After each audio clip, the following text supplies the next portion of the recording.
On le sait, Nicolas Sarkozy est un ami indéfectible des États-Unis. Il a tenu une fois encore à le prouver, puisqu'il faut le souligner, c'est important de le dire, qu'il est très rare qu'un chef d'État fasse le déplacement dans une ambassade, en l'occurrence dans l'ambassade des États-Unis à Paris, puisque nous sommes ici en territoire américain. C'est seulement la deuxième fois depuis son mandat que Nicolas Sarkozy fait le déplacement dans ces murs. Il avait tenu à le faire puisqu'il estime comme un devoir d'être en terre américaine. Aujourd'hui, Nicolas Sarkozy qui a rappelé le lien indéfectible avec les États-Unis, rendant notamment hommage aux soldats morts pour nous pendant la guerre. Il a ensuite prononcé après donc une cérémonie à laquelle nous avons assisté, à laquelle on a vu un dépôt de gerbes suivi d'1 minute de silence.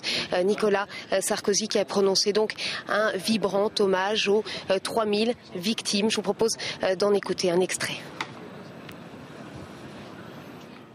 Quand vous, les États-Unis d'Amérique, vous avez été touchés en plein cœur, le 11 septembre, c'est chaque Français qui s'est senti frappé. Les barbares avaient choisi New York comme épicentre, mais ça aurait pu être Paris. Et nous nous sentions, à ce moment-là, au même titre que vous, les cibles de ceux qui sont les ennemis de la démocratie. Et après avoir rendu hommage à ces 3000 victimes des attentats du 11 septembre, Nicolas Sarkozy s'est adressé directement aux terroristes en les traitant de bandes de barbares, d'assassins qui n'ont que le crime et la sauvagerie en héritage. Le président a ensuite rappelé avec grande fermeté la nécessité de lutter contre le terrorisme. Il a notamment fait allusion aux révolutions arabes autour de la démocratie.